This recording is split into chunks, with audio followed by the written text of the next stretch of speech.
इतना highlight case चल रहा है, अनिल मिश्रा ने ऐसे एडवोकेट कर रखे हैं जिन्हें लॉ का नहीं पता, बेसिक लॉ का, तो वो क्या उसे करवाएंगे। अनिल मिश्रा के इतनी फौज आप देख रहे हैं, किसी वकील को ये नहीं पता कि हमें कंप्लेंट को नोटिस देना पड़ेगा, कंप्लेंट को पार्टी बनाना पड़ेगा। ये दोनों काम उन्होंने नहीं कर रखे, तो इसीलिए हाईकोर्ट ने बेल उनकी आज टाल दी है। देखो SCC एक्ट अट्रैक्ट हुआ है, नॉन बेलेबल ऑफेंस है, मतलब जमानत जो है जनरली इसमें नहीं हो सकती, इसका मतलब जमानत कभी नहीं हो सकती, इसका मतलब ये भी नहीं है। लेकिन अगर पुलिस ने अरेस्ट करते समय कानून का, सुप्रीम कोर्ट के जजमेंट का अगर पालन नहीं किया है, तो उस स्थिति में रिट पिटीशन में अरेस्ट को इलीगल डिक्लेयर किया जा सकता है, कि मतलब अरेस्ट, गिरफ्तारी अवैध है, गिरफ्तारी अवैध डिक्लेयर कर देंगे तो बेल तो उसकी ऑटोमेटिक हो जाती है, बेल इंपॉर्टेंट नहीं है। अनिल मिश्रा के वकीलों ने इसलिए रिट फाइल करा है, बेल के लिए फाइल, बेल नहीं फाइल की है। अनिल मिश्रा के एडवोकेटों ने बेल नहीं फाइल करी है हाईकोर्ट में, उन्होंने रिट फाइल की है। वो ये कह के चल रहे हैं कि 2 ग्राउंड लिए हैं उन्होंने, 2 ग्राउंड लेके चल रहे हैं। पहला ग्राउंड तो ये है कि ये 7 साल से कम का ऑफेंस, SCC एक्ट की धारा लगी हुई है वो 7 साल से कम की है, BNS की धारा लगी है वो भी 7 साल से कम की है। तो जहाँ 7 साल से कम का अपराध होता है तो वहाँ उसमें लीगल पोजीशन ये है कि ये 2010 से लॉ बना हुआ है, अमेंडमेंट हो चुका है पहले से ही, कि उसमें अरेस्ट करने से पहले पुलिस के लिए ज़रूरी है कि वो नोटिस देगी अपराधी को अरेस्ट करने से पहले। तो वो नोटिस इस केस में नहीं दिया गया है, ऐसा उन वकीलों का आरोप है। मतलब अनिल मिश्रा के वकीलों का ये कहना है कि हमें नोटिस नहीं दिया गया, गैर तरीके से गिरफ्तारी हो। हाँ, एक तो पहले नोटिस नहीं दिया गया, जो कि नोटिस देना जरूरी है। बिना नोटिस दिए 7 साल तक कम की पनिशमेंट अरेस्ट पुलिस कर लेती है, तो वो इलीगल कस्टडी, इलीगल अरेस्ट मानी जाती है। ये सुप्रीम कोर्ट अनिश कुमार के जजमेंट में 2014 में कह चुका है। उसके बाद में फिर एक जो सत्यानंतर जजमेंट था उसमें भी कह चुका है, और उसके बेसिस पर जो है बहुत सारे पुलिस के खिलाफ एक्शन भी हो सकता है। मैं आपको बता दूं, मुझे जानकारी नहीं है कि इसमें नोटिस दिया नहीं दिया, लेकिन ऐसा वकीलों का आरोप है कि पुलिस ने कोई नोटिस अरेस्ट करने से पहले नहीं दिया है।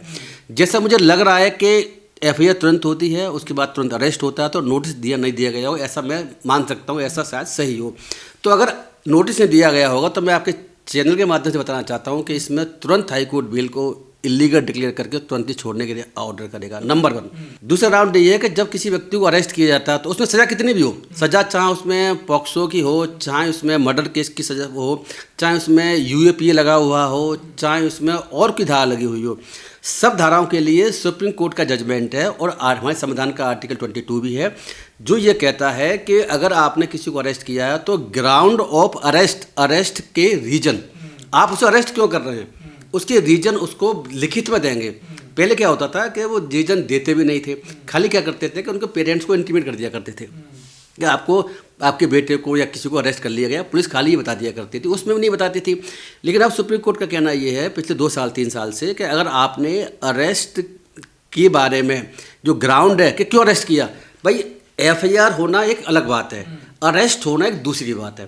मैं आपसे बताना चाहता हूँ आपके चैनल के माध्यम से, क्योंकि मैंने ऐसे बहुत से तो केस। क्या लगता है सर आपको ग्वालियर पुलिस ने ऐसी गलती करी होगी, क्योंकि मामला बहुत हाईलाइट हो गया, SP सब इसमें इन्वॉल्व हो गए थे पूरे मामले में, तो आपको नहीं लगता ग्राउंड इन्होंने पूरा तैयार किया होगा?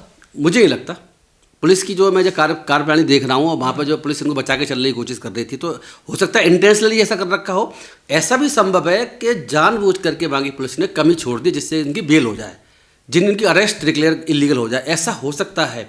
क्योंकि वहाँ की पुलिस ने अगर 2 बात में, एक बात दूसरी रह गई मेरी, एक तो नोटिस देना जरूरी था, नोटिस नहीं दिया है, सेक्शन 35 BNS के तहत, पहले 41 CRPC हुआ करता था। दूसरा जो है ग्राउंड ऑफ अरेस्ट इनको रिटर्न में नहीं दिए गए, ये होता मौके के लिखित में कि आप, हम अरेस्ट क्यों कर रहे हैं, कि आप जो है ऐसा कर सकते हैं या वैसा कर सकते हैं, जो भी रीजन है, वो अरेस्ट के ग्राउंड राइटिंग में देने पड़ेंगे इनको, अरेस्ट करने से पहले या अरेस्ट करते समय तुरंत, उसके बाद नहीं। तो ये काम उन्होंने नहीं किया है, ऐसा उनके वकीलों का आरोप है। तो 2 ग्राउंडों पर उन्होंने रिट फाइल किए, बेल फाइल नहीं कर रखी हाईकोर्ट में। अब आपको एक बात बता दूं कि जो अनिल मिश्रा जी हैं वो एडवोकेट थे, बार के प्रेसिडेंट रहे। अब कोई बार के प्रेसिडेंट और पूरी एक फौज अनिल मिश्रा जी की तरफ से इस केस को लड़ रही है, लेकिन उनको ये नहीं पता कि ये SCC एक्ट के केस में जब कोई बेल या कोई ऑर्डर लेना चाहते हैं किसी कोर्ट से, तो उस स्थिति में कंप्लेंट विक्टिम जिसने FIR लिखाई है उसको पार्टी बनाना पड़ता है, नंबर 1। दूसरा, उनको नोटिस देना पड़ता है। मतलब इतनी जानकारी नहीं अनिल मिश्रा की? आप देखिए, है ही नहीं। FIR में आप देखो, FIR आपके पास है, FIR में कंप्लेंट को जो FIR के बाद में जो उन्होंने रिट पिटीशन फाइल कर रखी है, हाईकोर्ट की वेबसाइट से मैंने जब देखा तो मुझे पता चला, जब मैंने कल चेक किया तो उसमें जो उनको पार्टी ने बना रखा इनको जो कंप्लेंट को। ये बात जब आज हियरिंग शुरू हुई आज 11 बजे से डिवीजन बेंच से सुनवाई करी ग्वालियर खंडपीठ ने, मध्य प्रदेश हाईकोर्ट की ने, तो वो 2 जजेस थे, उनमें से एक जज जो थे उन्होंने ये साफ कहा, आलू वाले जज साहब थे, उन्होंने कहा कि आपने इसमें पार्टी क्यों नहीं बनाया कंप्लेंट को, क्या आपने नोटिस इशू किया है उनको, आपने कल भी आप ये काम कर लेते तो आज ये काम शुरू हो सकता था, लेकिन आपने ऐसा नहीं कर रखा है, तो आपने ऐसा क्यों नहीं किया है। तो जज साहब का कहना ये था कि हरिराम बम्बानी वर्सेस सत्यनारायण अर्दर का केस है सुप्रीम कोर्ट का 2021 का, उस केस में सुप्रीम कोर्ट ने कहा था कि अगर बेल के समय या और के समय कंप्लेंट को सुनना आवश्यक है, अगर कंप्लेंट को बिना सुने हुए बिना नोटिस इशू किए अगर कोई बेल का ऑर्डर कर दिया गया तो बेल का ऑर्डर है इलीगल। मतलब जिसने एफआईआर करवाई है उसको भी सुनना जरूरी है, उसको सुनना जरूरी है, बिना उसके सुने हुए बेल एप्लीकेशन पर या किसी चीज पर वहां पर बहस होकर के ऑर्डर पास नहीं हो सकता। 2-3 दिन से जो बार-बार जमानत उनकी खारिज हुई है यही कारण है? ना इस पर खारिज नहीं हो, ना वो तो मजिस्ट्रेट की यहाँ खारिज हुई है, तो मजिस्ट्रेट तो पावर नहीं होती। कल भी टल गई थी ना हाईकोर्ट वो टली इसी वजह से थी कि सरकार ने टाइम मांगा था, वो एक अलग बात है। सरकार को भी समय दिया जाता है कि आपको क्या कहना, और राइटिंग में सरकार भी अपना रिटन में जवाब लेकर के आती है। तो पुलिस सरकार मांगी मध्य प्रदेश की, उन्होंने टाइम इसलिए मांगा था एडवोकेट जनरल ने कि हमें समय दीजिए, उन्होंने शायद 8 दिन का टाइम मांगा था, लेकिन हाई कोर्ट का कहना ये था पर्सनल लाइफ और लिबर्टी का सवाल है, आर्टिकल 21 इसमें वायलेट हो सकता है, उस स्थिति में हम ज़्यादा समय नहीं देंगे आपको, आप अभी इसमें करिए, लेकिन उन्होंने मना कर दिया। तो उसके बाद फिर उन्होंने समय 1 दिन का यानी कि आज की डेट लगा दी थी। तो ये आज क्यों टल गई सर? आज इसलिए टली है क्योंकि कंप्लेनेंट को नोटिस नहीं दिया गया था। कंप्लेंट को नोटिस जब तक नहीं देंगे, जब तक ये इस पर सुनवाई नहीं हो सकती।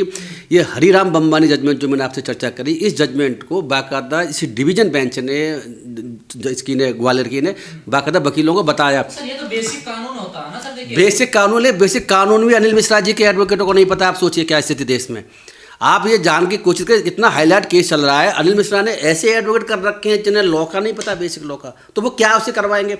लेकिन मैं जैसे बताया आपको कि 2 चीज़ ग्राउंड है, अगर वो ग्राउंड ऑफ अरेस्ट नहीं बता रखे हैं इनको राइटिंग में, नंबर 1। दूसरा, अगर उन्होंने नोटिस नहीं दे रखा पहले अरेस्ट करने से पहले, तो ये अरेस्ट हाईकोर्ट इलीगल डिक्लेयर कर सकता है, नहीं करेगा। सुप्रीम कोर्ट के इसमें बहुत से जजमेंट हैं, इनको छोड़ दिया जाएगा, 100% छोड़ दिया जाएगा अगर ये 2 वायलेशन होंगे तो। अगर ये दोनों वायलेशन हुए 101%, अगर नहीं हुए तो फिर कितने दिन के लिए जेल रहेगी? नहीं, फिर भी बेल हो सकती है, लेकिन उस वक्त दूसरे पैरामीटर लगेंगे, बेल के पैरामीटर लगेंगे बाद में। इसमें अगर ये 2 ग्राउंड होंगे तो बेल की जरूरत नहीं है। अरेस्ट को हाईकोर्ट कहेगा अरेस्ट इज इलीगल, अवैध है। जब अरेस्ट ही अवैध होगी तो बेल की जरूरत ही नहीं है, तो कहते हैं भाई इनको छोड़ रिलीज कर दीजिए। बेल के द्वारा रिलीज करना वैसे करना वो इंपॉर्टेंट इशू है ही नहीं। तो फिर क्या होगा इसके बाद में? उसके बाद क्या होगा कि बाद में केस चलेगा, लेकिन ये बाहर छूट के आ जाएंगे। लेकिन जहाँ तक अगर पुलिस ने अगर नोटिस दे रखा होगा इनको, या और दूसरी बात ग्राउंड ऑफ अरेस्ट रिटन में दे रखे होंगे अनिल मिश्रा को, उस स्थिति में इन ग्राउंड पर बेल नहीं हो सकती, फिर होगी बेल मेरिट की बेसिस पर। इसका मतलब ये होता है कि क्या अनिल मिश्रा जी ने जो अपराध किया है, क्या नहीं किया, नंबर 1, ये बाकी 4 लोग और 3 लोग। अच्छा सर, जो वारंट होते हैं उसी बोलते हैं क्या? ना वारंट को नहीं बोलते। वारंट मतलब वारंट तो इशू अलग होते हैं। ऐसा होता है कि अगर कोई एक्यूज्ड भाग रहा है कहीं से, पुलिस घर जाती है, उसके नहीं मिलता, तो फिर वो पुलिस जो है मजिस्ट्रेट से वारंट इशू कराती है। पुलिस वारंट अपने इशू नहीं कर सकती, तो वो वारंट की कहानी नहीं है। यहाँ तो जो है जैसी एफआईआर हुई है उसके बाद में तुरंत ही। तो सर पुलिस ने कोई तो आधार बनाया होगा इसको गिरफ्तार करने के लिए, पुलिस तो गई थी ना गिरफ्तार करके लाइए। अगर नहीं बिल्कुल आधार पुलिस ने सिर्फ इतना बनाया कि हमने एफआईआर कर ली है, लेकिन ये आधार नहीं होता। अच्छा, एफआईआर के आधार पर हम गिरफ्तार नहीं कर सकते? बिल्कुल, 7 साल से नीचे की सजा है? बिल्कुल नहीं कर सकते। नोटिस देना पड़ेगा, नंबर 1। दूसरे, गिरफ्तार करने के लिए आपको ग्राउंड ऑफ अरेस्ट बताना पड़ेगा कि आपको आखिर ऐसी क्या जरूरत है कि हम अरेस्ट करें। मैं आपको चैनल माध्यम बताना चाहता हूँ कि किसी भी अपराध के लिए 7 साल तक नहीं, 7 साल से ज़्यादा अपराध के लिए भी सुप्रीम कोर्ट 1995-1996 से वेस्ट बंगाल का केस था, डीके बसु का, और जोगिंदर का यूपी का केस था, उस सुप्रीम कोर्ट कहता आ रहा है कि अरेस्ट करने की जरूरत नहीं है। अरेस्ट करना एक अलग बात होती है और अरेस्ट की पावर पुलिस को एक अलग बात होती है। तो तब से सुप्रीम कोर्ट कहता आ रहा, सुप्रीम कोर्ट की जजमेंट के बेसिस पर ही 2004 के आसपास, 2 के आसपास पार्लियामेंट ने अमेंडमेंट किया, जिसमें अगर नोटिस देने का उन्होंने कंसेप्ट, अरेस्ट करने से पहले आपको नोटिस देना पड़ेगा, ये कंसेप्ट जोड़ा गया था। तो मेरी बताने की कोशिश आपको ये है कि पुलिस को ऐसा हो सकता है, क्योंकि अनिल मिश्रा का अभी तक पक्ष लेती आ रही थी पुलिस, इनके खिलाफ कार्रवाई नहीं करी थी ना, पुलिस ने इनके खिलाफ पहले केसेस में अरेस्ट किया गया था, अब अरेस्ट कर लिया है, तो उस स्थिति में हो सकता है है कि पुलिस की आपस में सेटिंग हो अनिल मिश्रा जी के साथ में, और वो उन्हें छुड़वाना चाहती हो बेल के रूप में। ये तो सर पुलिस का मैटर हो गया, लेकिन अब जो आज जो उनकी टली है ये अनिल मिश्रा के वकीलों की गलती की वजह से हो रहा है। बिल्कुल, हाँ, अनिल मिश्रा के इतनी फौज आप देख रहे हैं, किसी वकील को ये नहीं पता कि हमें कंप्लेंट को नोटिस देना पड़ेगा और कंप्लेंट को पार्टी बनाना पड़ेगा। ये दोनों काम उन्होंने नहीं कर रखे, तो इसीलिए हाईकोर्ट ने बेल उनकी आज टाल दी है। मैं एक बात और बताना चाहता हूँ कि बेल में हाईकोर्ट दे दे या अरेस्ट डिक्लेयर इलीगल कर दे, ये एक अलग बात है। उसके बाद भी ऐसा हो सकता है कि ना छूटे। अच्छा, वो क्या होगा? वो कब? जब आज रात को उन पे एनएसए लग जाता हो। अच्छा, अगर रात को एनएसए अगर रात को एनएसए लगा देते हैं तो हाईकोर्ट बेल भी कर देगा, तभी छूटेगा नहीं। तो हम तो डिमांड पहले से करते आ रहे हैं भाई। तो यह बंदा ऐसा है कि एनएसए लगाने का आधार जो होता है कि अगर पब्लिक ऑर्डर, मतलब कई ग्राउंड है एनएसए लगाने के, एक ग्राउंड ये भी है, एनएसए राज्य सरकार लगा सकती है, भारत सरकार लगा सकती है और डिस्ट्रिक्ट मजिस्ट्रेट भी लगा सकता है ना। तो पावर ये है उनको कि अगर वो लगता है कि कई ग्राउंड है, एक ग्राउंड इनके लिए लगता है वो ये है कि ये पब्लिक ऑर्डर को खतरा है, मतलब ये पब्लिक ऑर्डर मतलब जो लोक व्यवस्था कि ये दंगे हो सकते हैं इनकी वजह से, व्यवस्था बिगाड़ सकते हैं। तो ये लंबे समय से, जब से बाबा साहब के स्टैचू के विवाद शुरू हुआ है ग्वालियर हाईकोर्ट की बेंच से, तब से लगातार ये भड़काऊ भाषण देते चले आ रहे हैं बाबा साहब के खिलाफ भी, दलितों के खिलाफ भी, बाकी और चीज़ों के खिलाफ भी। तो इनके लगातार कंटिन्यूस ऐसा करने की वजह से ये आदतन अपराधी कैटेगरी में है। कई सारी एफआईआर हो चुकी इनके खिलाफ में। तो मुझे लगता है कि ये बिल्कुल उचित केस है जिसमें सरकार अपने अधिकार का इस्तेमाल करे और इन पर एनएसए लगा दे, जिससे कि ये कम से कम साल भर तक जेल की हवा खाते रहें। अनिल मिश्रा जब से विवाद में है, जब से ग्वालियर खंडपीठ में हाईकोर्ट की में जो बाबा साहब की स्टैचू लगनी थी, जब जस्टिस कैद साहब भी थे उस वक्त चीफ जस्टिस हाईकोर्ट के, तब से विवाद चल रहा है। इन्होंने जो है बाबा साहब के खिलाफ बहुत कुछ अनगल कहा, स्टैचू लगने नहीं दी। तब से जो अनिल मिश्रा जी लगातार बाबा साहब के अगेंस्ट और बाकी दलितों के अगेंस्ट बोलते चले आ रहे हैं। तो प्रेजेंट में जो विवाद हुआ है वो हम कह सकते हैं कि 25 तारीख से शुरू हुआ है। मनुस्मृति दहन दिवस जिस दिन मनाया गया था, तो SC ST OBC के लोग बड़े पैमाने पर देश में कई जगह पर मनुस्मृति दहन दिवस मनाते हैं, क्योंकि बाबा साहब ने मनुस्मृति को उस वक्त जलाया था, सांकेतिक रूप से जैसे भी था।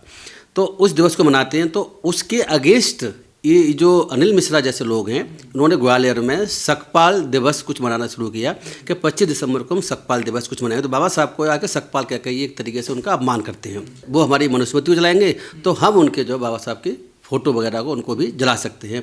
तो बाद में कुछ एडवोकेट्स को उन्होंने शायद कुछ भड़काया, कुछ किया, और 5-7 एडवोकेट्स ने, कुछ में एडवोकेट भी शामिल थे, बीच चौराहे पर और रोड पर बाबा साहब की जो फ़ोटो था उसको लेकर के उन्होंने आग लगाई। आग लगाने के बाद में नीचे उसको फेंक दिया और नारे कुछ लगाए, भड़काऊ नारे। उसके बाद में वो तस्वीर जो है नीचे बाबा साहब की, वो पैरों से कुछ ली गई होगी। पुतले जलाने की भी कोशिश की गई थी पुलिस ने, उनके पुतले जाने की कोशिश भी की गई थी। तो ये जो विवाद तब से शुरू हुआ है, तब से फिर बाकी जो आज़ाद समाज पार्टी के लोग, भीम आर्मी के लोग, बहुजन समाज पार्टी के लोग और बाकी और सामाजिक संगठन के लोगों ने वहाँ बहुत प्रदर्शन शुरू किया ग्वालियर में कि भाई इनके खिलाफ FIR करें, बाबा साहब का अपमान किया गया है और इनको गिरफ्तार करें और NSA लगा जाए। तो ये विवाद चला। तो बाद में दबाव में आकर के सरकार झुकी और सरकार ने FIR वहाँ की पुलिस ने। FIR करने के बाद में फिर इन शायद 4 लोगों को गिरफ्तार भी किया गया। इन लोगों ने फिर वहाँ पर बेल के लिए ट्राई किया मजिस्ट्रेट के यहाँ। मैं आपको बता दूं क्योंकि इसमें SC ST एक्ट की 2 धारा लगा रखी हैं। SC ST एक्ट भी लगा हुआ है। हाँ, इसमें SC ST एक्ट लगा हुआ और BNS जो पहले IPC बोलते थे उसकी धारा लगी हुई है। तो BNS की धारा इसमें बहुत ज़्यादा गंभीर नहीं है, 3 साल तक की सजा वाली है, लेकिन SH एक्ट की धारा जो 31U और 31B लगा रखी है, वो धारा इसमें 5 साल की सजा वाली है। एंटीसिपेटरी बेल भी उसमें नहीं हो सकती और बेल जनरली आसानी से नहीं होती। लेकिन ये मामला थोड़ा सा डिफरेंट है जनरल जी, मैं बता दूँ। डिफरेंट इसमें ये है कि मजिस्ट्रेट ने जब बेल डिसमिस कर दी, कोई मजिस्ट्रेट को बेल देने का अधिकार भी नहीं था अदरवाइज, क्योंकि ना जहाँ SC ST एक्ट लगा होता है तो वहाँ स्पेशल कोर्ट या एक्सक्लूसिव स्पेशल कोर्ट को इस अधिकार है कि वो बेल दे सकती हैं या नहीं दे सकती, सारा केस वही देखती हैं। मजिस्ट्रेट इसमें कोई इंटरफियर नहीं कर सकते। तो इसीलिए मजिस्ट्रेट ने वहाँ बेल डिसमिस कर दी, तो वो कोई खास इशू नहीं है। लेकिन फिर बाद में उन्होंने क्या किया कि इन्होंने ग्वालियर हाई कोर्ट में एक रिट फाइल की। मैं आपके माध्यम से बताना चाहता हूँ कि अंतर है रिट में और बेल में। अच्छा, बेल में ग्वालियर हाई कोर्ट में उन्होंने बेल नहीं फाइल की है, रिट पिटीशन फाइल की है। रिट पिटीशन नंबर 2 2026 उसका नंबर है। तो रिट पिटीशन ना होती तो बेल एप्लीकेशन के नाम से टाइटल आता है उसका, लेकिन रिट पिटीशन नाम से आ रहा है। रिट का क्या मतलब होता है? रिट का मतलब ये होता है कि अगर किसी के फंडामेंटल राइट का ब्रीच किया गया है, किसी भी अपराधी का, किसी व्यक्ति का, तो फंडामेंटल राइट का ब्रीच किया गया है किसी सरकार के द्वारा, पुलिस के द्वारा, तो उस स्थिति में वो रिट फाइल कर सकते हैं। गलत तरीके से गिरफ्तार करना, गलत तरीके से गिरफ्तार करना, बहुत सी चीज़ें शामिल हैं, गिरफ्तारी गलत तरीके से वो भी शामिल है इसमें। तो अगर जो है पुलिस ने इनको अरेस्ट करते समय 2 लीगल प्रोविजन से अरेस्ट करने के, उनका अगर ध्यान नहीं रखा हुआ है और उनका उल्लंघन किया है तो उस स्थिति में वो रिट फाइल उसमें होती है। और पहले कई केसेस में सुप्रीम कोर्ट में रिट इस तरीके से फाइल हो चुकी है और सुप्रीम कोर्ट ऑर्डर कर भी चुका है। मैं फिर बताना चाहता हूँ कि हम पहले से कहते आ रहे हैं कि वहाँ की सरकार ये तो जानबूझ करके इनके खिलाफ पहले भी कार्रवाई नहीं करी। लंबे समय तक ये बाबा साहब के अपमान करते रहे, दलितों का अपमान करते रहे, यानी क्या क्या कहते रहे, लेकिन कोई FIR भी कई हो चुकी हैं वहाँ भी। निचली जाति छोटी जाति जाने पता बहिष्कार करो, ये भी उन्होंने बहुत कुछ कहा है, फिर भी सरकार ने कोई कार्रवाई नहीं करी। जब अब मजबूरी जाकर अब कार्रवाई करिए, जब उनकी बाबा साहब की जो फोटो को जलाया गया और वहाँ उनको अपमानजनक बातें करी गई।